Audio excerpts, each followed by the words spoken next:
Hey everyone, and welcome back to Exposed Scandalous Files of the Elite. I am your host, Jim Chapman, and before I get into today's episode, this is, or it should be, the first episode I've recorded since 2026 has started. So before I get into it, I want to say I hope you had a safe, fun New Year's Eve and New Year's Day. Personally, I watched a ton of football. I watched the college football playoffs, and man, if you're a football fan, did you watch the Sugar Bowl?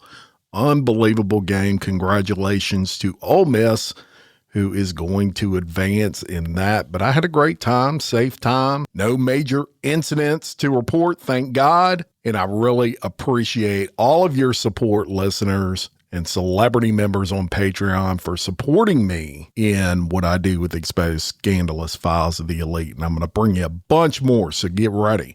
But today I'm bringing you the story of Judy Buenoano, and this is going to be a Fatal Fortune series episode. Now, she is known as the Black Widow of Florida, and she was the first woman to ever be executed via the electric chair in 1998 at the age of 54 after having 3 boyfriends. Her husband and even her son died via arsenic poisoning between 1971 and 1983, with greed being the motivation in all of these cases. So let's get into it.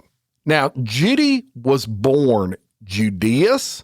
I know that's a strange first name, but Judias Welty in 1943 in a town called Quanah, Texas. And this is a very small town, y'all. It's about 8 miles south of the Oklahoma-Texas state line. But it has one hell of a history, being named after Quanah Parker, who was the chief of the Comanche Indian tribe. And incidentally, if you don't know that name, check out probably the best book I have ever read.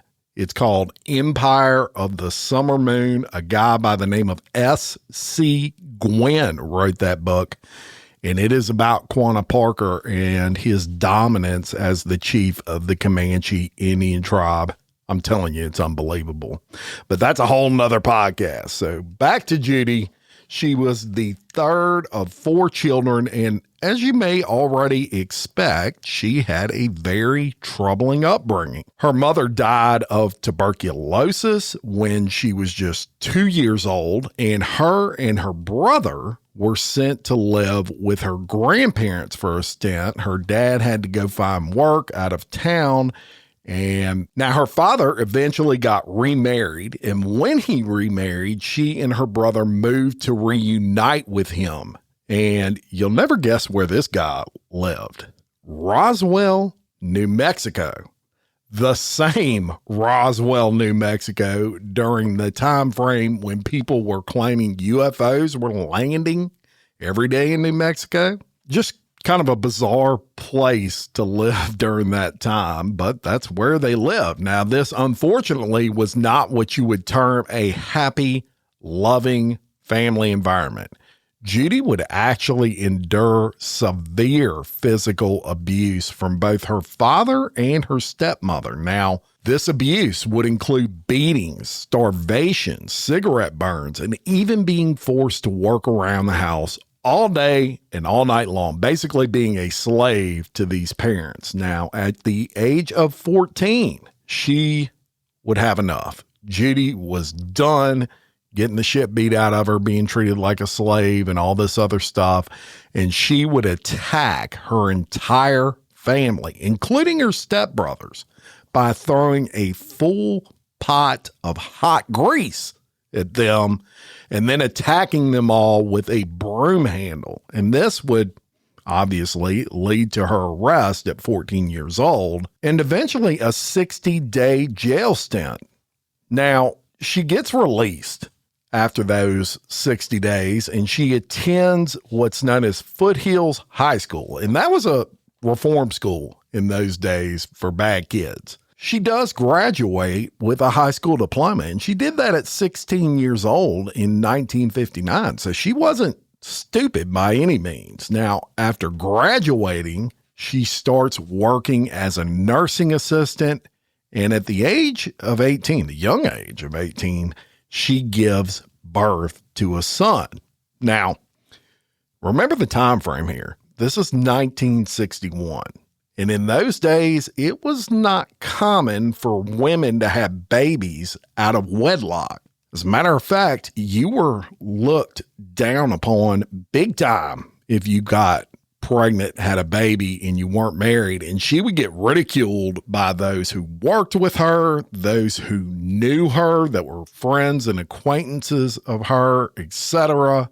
And she would say that this early ridicule of her being pregnant, she would say much later on that she would actually resent her son, who she would name Michael when he was born. So it was not too long after she had Michael that Judy, she landed herself a husband, and she married an Air Force Sergeant in late November of 1962, and his name was James Goodyear. Now, together, they would have 2 children.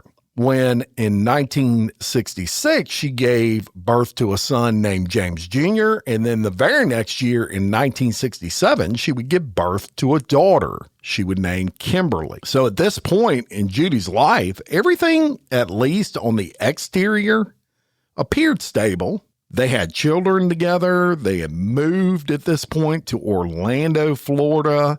And in the late 1960s, James Goodyear gets called to serve his country in Vietnam. He returns in June of 1971, and he was a war hero, right? And he had cheated more deaths in Vietnam and in the jungles of Vietnam than you can count. But he couldn't cheat death in the safety of his own home. So shortly upon his return back from Vietnam, as a matter of fact, within weeks, James starts experiencing severe diarrhea, vomiting. He had weakness in his arms and his legs, and he was hallucinating. And these symptoms would grow worse over time. So it was kind of like a death of 1,000 cuts, man. It just got worse and worse with each day. And eventually, on September 13th of 1971, he can't take it anymore. And he says, I got to go to the hospital. And he gets hospitalized at the U.S. Navy Hospital in Orlando, Florida. Just 3 days later, he dies. Now, typically, if someone dies after prolonged symptoms like what James Goodyear had, and you can't really figure out what is causing this stuff from a medical standpoint, there would be a lot of red flags there, a lot of things that you may want to look into. But this guy had just returned from Vietnam, and Agent Orange was rampant in Vietnam, and a lot of guys were coming back from the Vietnam War, and they were having problems with that, and they were dying unexplainably. That's what his death was more or less attributed to. And it was interesting that after her husband's death, Judy collected like $33,000. She had multiple life insurance policies out on James Goodyear. She also collected about $95,000 in military benefits. So all told, Judy collected about $130,000 after the death of her husband, which in today's money, that's equal to about $500,000. But no red flags were raised, primarily because of the Vietnam connection. So Judy, she didn't stay single for long. Shortly after James Goodyear's death, she starts dating a man by the name of Bobby Joe Morris. And they dated a good while. And in 1977, she actually moves with Bobby Joe Morris to Trinidad, Colorado. Everything seems cool in the household, no problems, copacetic, right? But without Bobby Joe's knowledge, guess what Judy starts doing? She starts taking out several life insurance policies on Bobby Joe. And in early 1978, Bobby Joe Morris starts getting symptoms similar to those of her first husband. He goes to the hospital, but initially he is released. Now, shortly after being released, however, He collapses at his home and he's readmitted to the hospital. 2 days later, he dies. This is on June 23rd of 1978, and he was just 35 years old. Now, at the time of his death, that also wasn't deemed suspicious because they initially attributed this to natural causes and they just assumed he had a heart attack due to an undiagnosed issue. And again, at least financially, Judy would benefit. She collected approximately $30,000 to $40,000 on the policies she had taken out on Bobby Joe. So following Bobby Joe Morse's death, she dates another guy. Now, his name is Gerald Doucette. Very little is known about this particular guy or really their relationship in general outside of the fact that they dated very briefly. They weren't together very long at all. This was around 1980 and she was back in Florida by this point. And he died while they were dating after exhibiting, guess what, similar symptoms to that of Judy's last two relationships that ended in death. So that brings us to her firstborn son, Michael. And I'm going to backtrack a little bit and I'm going to tell you what happened to him. So in 1979, Michael joins the Army. And as soon as he joins the Army, he starts exhibiting symptoms similar to all those prior deaths. It gets so bad for Michael, in fact, that he gets discharged from the Army on medical grounds. And this guy is really messed up, y'all. So much so that he returns to live with his mother in Florida because he was practically paralyzed. He couldn't even walk by this point. Now, in early 1980, when he comes back, Judy opens a hair salon. And around that time, she also takes out multiple life insurance policies on her son, Michael. Then, on May 13th of 1980, Judy takes Michael and his younger brother, his name was James Jr., on a canoeing trip. And they went on this canoe trip to what's known as the East Bay River. This is near Santa Rosa County, Florida. Sadly, during this trip, the canoe capsizes. And Michael, he wore heavy braces on his legs, like Forrest Gump style, y'all. Everybody gets knocked out of the boat because it capsized, and Judy and James Jr., they're able to swim to the shore and they're unharmed. But because of these heavy leg braces, Michael is so weighed down, he drowns. So initially, his death is ruled an accidental drowning. And Judy again profits from this death. She collects over $100,000 in life insurance. So at this point, it's 1981, and you already have 4 deaths of people very close to Judy, all dying with close to the same symptoms.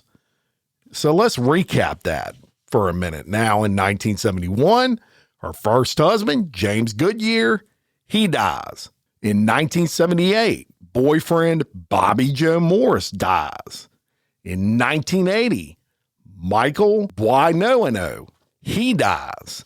And in 1980, also her boyfriend for just a very short stint, we don't know a whole lot about, Gerald Doucette, he dies.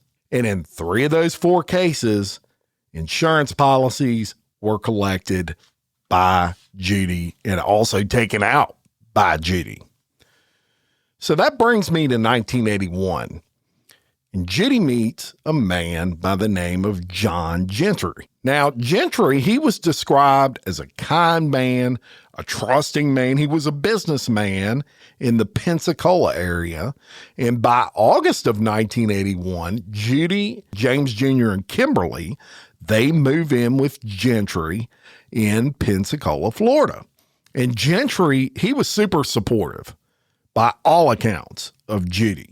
He was in love, right? He would help her financially, especially with a beauty salon that she wanted to open in what's known as Gulf Breeze, Florida. He financed that. And she would call that beauty salon Fingers and Faces. And it was really his money that enabled her to get that salon, even though, and look, I tried to research this. I don't know what she did with all this money that she had a lot of money herself from all of these life insurance policies that she was collecting on, but it seemed like she blew through her money pretty quick. Now, everything on the surface seemed great in this relationship, and this guy really loved her. However, in 1982, friends would comment later that she would start fabricating stories about John Gentry. She would tell friends that he had a terminal illness, which he did not have any terminal illness. And looking back with hindsight, it seems like she was setting them up, right? She was trying to almost form an alibi before anything happened. Now, unbeknownst to Gentry, Judy starts taking out life insurance policies on him. And by now you can probably guess where this one is headed. Not only does she take out policies behind his back, but later the same year that she took out these policies, she actually increases them significantly, tenfold, from $50,000 total to $500,000 total. So in mid-1983, guess what? Old John Gentry, he starts getting ill with stomach cramps. He has muscle weaknesses. He has vomiting, and eventually he gets hospitalized. But he recovers and he's sent home. And just a couple of months later, on June 25th of 1983, Judy goes up to John one day at the house and she basically says, "I'm pregnant." Very excited. John's in love. He's very excited. He's going to have a kid. And he says, "Well, I'm going to go to the store and I'm going to pick up some champagne so we can celebrate." He gets in his car. He backs up to leave and the freaking car explodes. The blast was so severe that it blasted out part of his stomach, his kidneys, and his intestines. Now, all I can say is by sheer miracle, when police arrive on the scene, he's still alive, but he's transported to the hospital and he spends several days in a coma. And police, they start investigating, and police discover that what caused this explosion was 5 sticks of dynamite taped together in the trunk of Gentry's vehicle. And the dynamite was wired to the taillights of the car. So when Gentry would back up and hit the brakes, boom. Police also interviewed Gentry in the hospital, and they're like, "Man, we found dynamite in your car. Do you know anyone that would want to hurt you? Have you had anybody threaten you, etc.?" And John, he's just taken aback by all this. He's like, "Man, I don't know anybody that would want to hurt me." He said, "Heck, I just got over an illness and I had to be hospitalized for that illness. I'm tired of being in the hospital." And the police said, "Well, what were you sick from?" And he mentioned that he had all these symptoms and that eventually Judy brought him to the hospital. And he also mentioned that Judy would give him vitamins. And he said, "I don't know, maybe my body just don't like the vitamins that she gives me." And that made police a little suspicious of Judy. And they start digging into her background. And they discover all of these previous deaths that I told you about. They also get a hold of those vitamins Judy was giving John Gentry, and they would have a lab test those vitamins, and those vitamins would come back positive for arsenic. Now, in addition to that, they would also confirm that Judy was not pregnant, even though she told her husband she was pregnant. So it wasn't long before they figured out what the hell was going on. But they had another piece to that puzzle they were able to confirm as well, and that was they discovered those life insurance policies on Gentry that she had upped from $50,000 to $510,000, and there was the motive that they were looking for.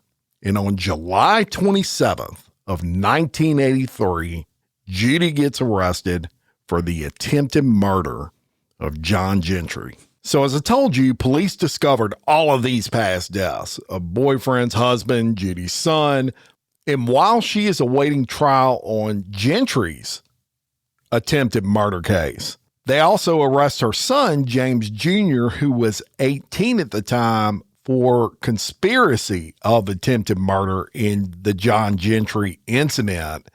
And the reason that they arrested him was police were charging him with the fact that they believed he was he was wiring the dynamite up to those taillights. They didn't think Judy would have any idea how to do that. They thought he did, so they charged him with conspiracy to commit attempted murder in that case. So he goes to jail to await trial. And also, while awaiting this trial in the John Gentry case, police have the bodies of 3 particular people that died that were close to Judy. They had those bodies exhumed. And those people were her son, Michael, her husband, James, and her boyfriend, Bobby Joe. And they had those tested. And guess what? All 3 of those bodies showed arsenic poisoning. And in the case of her husband, James, tests revealed enough arsenic was present to have killed 13 people. Unbelievable. So armed with all of this, guess what? Judy picks up murder charges in those cases as well.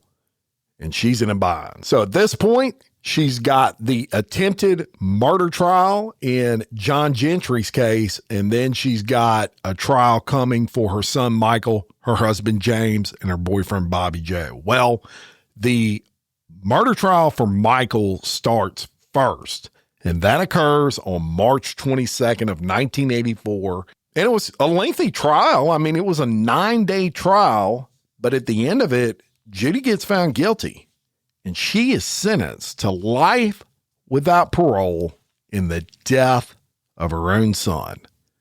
And then the attempted murder in the trial for John Gentry, that starts. That's on October 16th of 1994, and the result of that trial is also guilty. And this was very strange to me, her sentence for that. And this was a horrific car bombing, right? That it was a miracle he lived through.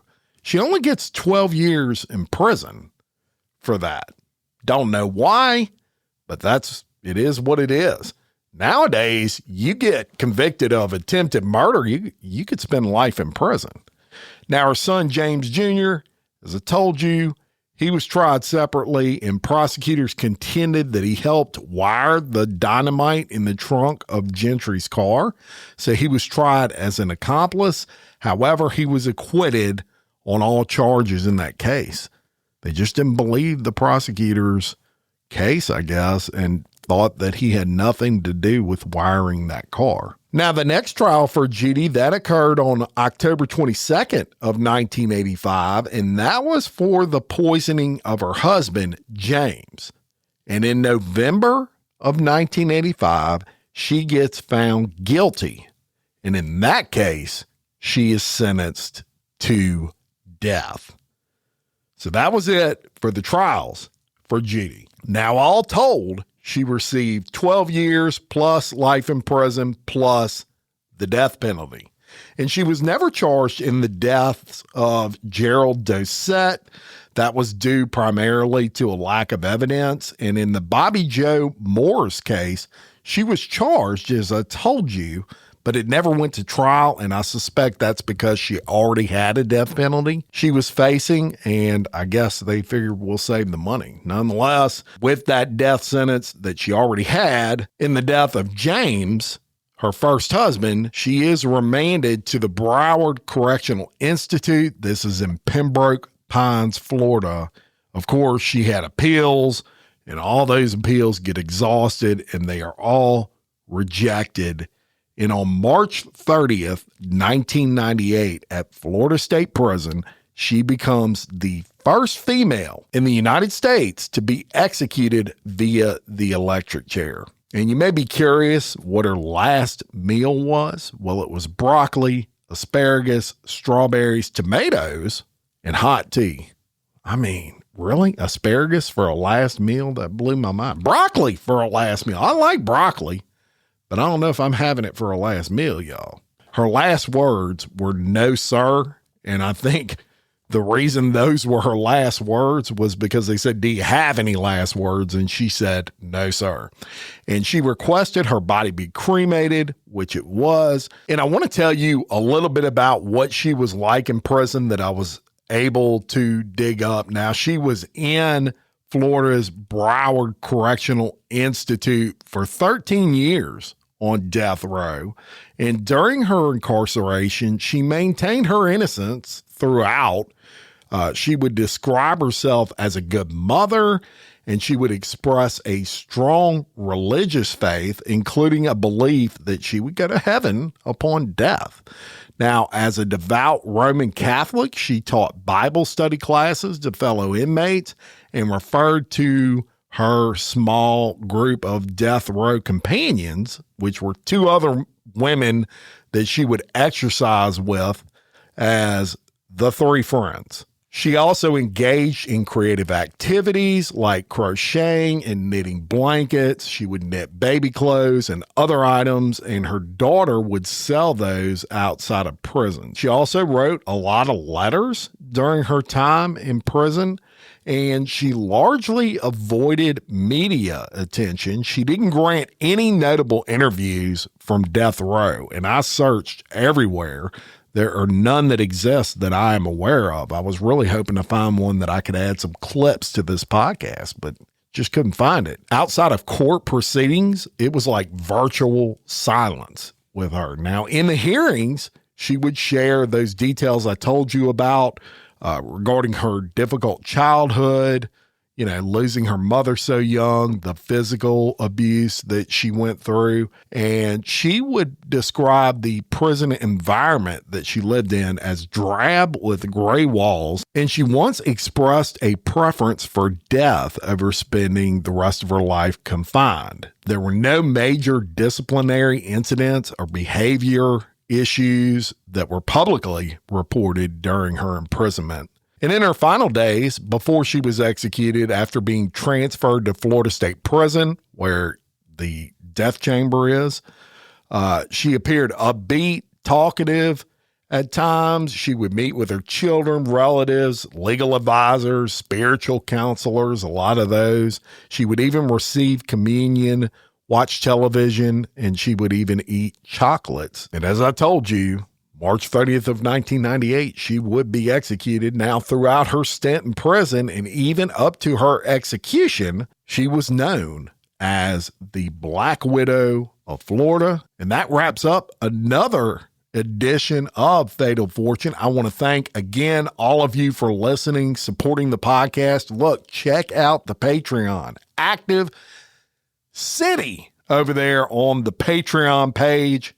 I've been posting a bunch of shit this past month or so, and you are missing out if you are not a Patreon celebrity supporter. So go check it out. Files, bonus episodes, early commercial-free releases, and even quarterly gifts for our top tier Patreons. That's patreon.com/exposed podcast files. Once again, happy 2026. I hope everybody has some goals they want to achieve this year. And until next time, for Exposed Scandalous Files of the Elite, I'm your host, Jim Chapman. Much love.